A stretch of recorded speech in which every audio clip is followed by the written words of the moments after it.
Boa tarde, né? Terceiro ano. Tudo bem com vocês? Espero que o final de semana de vocês tenha sido bastante proveitoso, né? E que vocês tenham estudado, né? Porque hoje nós começamos a fazer as atividades avaliativas bimestrais, tá? Então, você vai pegar aquele seu segundo bloquinho, né? De atividades e vamos começar com a de português, tá? Então, vamos lá. Primeira coisa, nós temos um texto, né? Então, vamos ler o texto. Carta aos pais. Um menino, com voz tímida e olhar de admiração, pergunta ao pai quando este retorna do trabalho. Papai, quanto o senhor ganha por hora? O pai, num gesto severo, responde. Escute aqui, meu filho. Isso nem tua mãe sabe. Não amola. Estou cansado. Mas o filho insiste. Mas papai, por favor, diga quanto o senhor ganha por hora? A reação do pai foi menos severa e respondeu, 3 reais por hora. Então, papai, o senhor pode me emprestar R$ 1? O pai, cheio de ira e tratando o filho com brutalidade, respondeu. Então, esta era a razão de querer saber quanto eu ganho? Vá dormir e não me amole mais, estou cansado.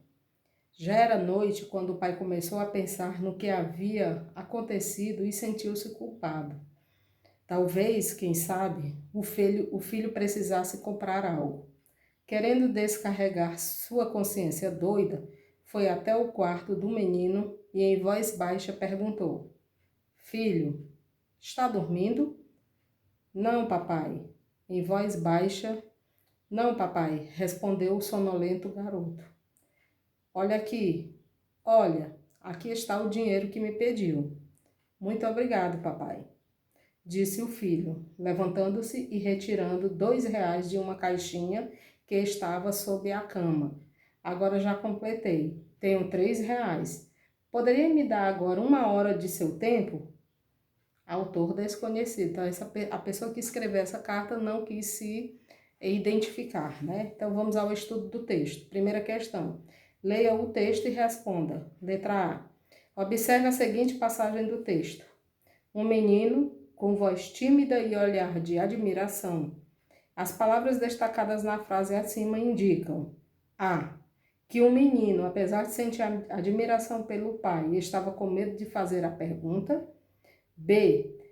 Que o menino, apesar de sentir admiração pelo pai, sentia-se acanhado por fazer a pergunta. C.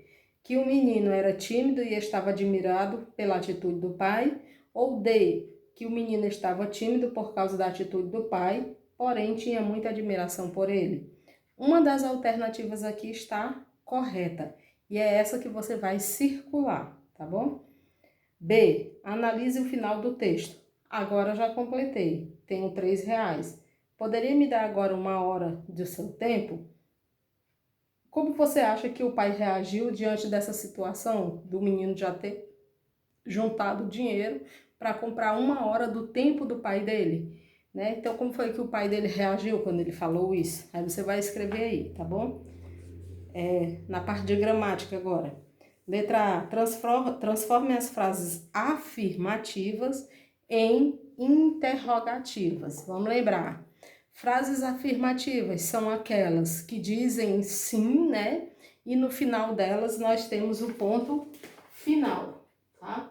Frases interrogativas são aquelas em que eu faço a pergunta e no final dela eu tenho o ponto de interrogação, tá bom? Então você vai transformar essa frase afirmativa em frase interrogativa. O que você vai fazer? Você vai só repetir a frase e colocar um ponto de interrogação no final dela, ao invés do ponto final, tá bom? Segunda questão. No caso, terceira questão. Numere a segunda coluna de acordo com os tipos de frase da primeira coluna. Então, na primeira coluna nós temos as frases afirmativas, que é aquelas que dizem sim, né, que confirmam o que fez. E no final delas tem o ponto final. Frases negativas são aquelas que têm o não e também no final delas tem o ponto final. Frases interrogativas são aquelas em que eu faço a pergunta e no final delas eu tenho um ponto de interrogação.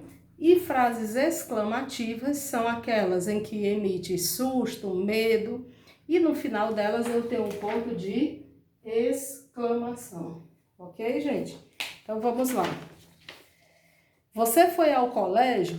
Estou fazendo uma pergunta. Então, que tipo de frase é essa? Afirmativa, negativa, interrogativa ou exclamativa? Se for exclamativa, você coloca o número 4. Se for interrogativo, você coloca o número 3. Certo? Quarta questão. Acentue as palavras corretamente usando os acentos. Acento agudo ou o acento circunflexo. Tá bom? Então, o acento agudo é usado nas palavras com o som aberto, né? E em cima das vogais A, E, I, O ou U. E o acento circunflexo é aquele que as palavras têm o som fechado e é colocado em cima das vogais O, E, I, só O e E, tá bom? Aí tem as palavras aqui, você vai colocar os acentos corretamente. Quinta questão, coloque as palavras do 4 nas colunas corretas. Então, as palavras que tiverem o acento agudo, você vai colocar na primeira coluna. E as que tiverem o acento circunflexo, você vai colocar na segunda coluna. E na última questão, você vai completar a cruzadinha com o nome das figuras. Aí nós temos o pé, lâmpada, né? Ó. Pé, lâmpada. Qual é a outra palavra? Árvore. Árvore, acento agudo. Robô. Robô. E xícara. Xícara. Pronto, então você vai colocar essas palavras aqui na cruzadinha. Tá certo, gente? Então, hoje foi a de português. Amanhã nós teremos a de atividade avaliativa de matemática. Tá bom, gente? Então, até amanhã. Não esqueçam de mandar foto dessas atividades, tá bom? Todos os dias. Tchau, gente. Até amanhã.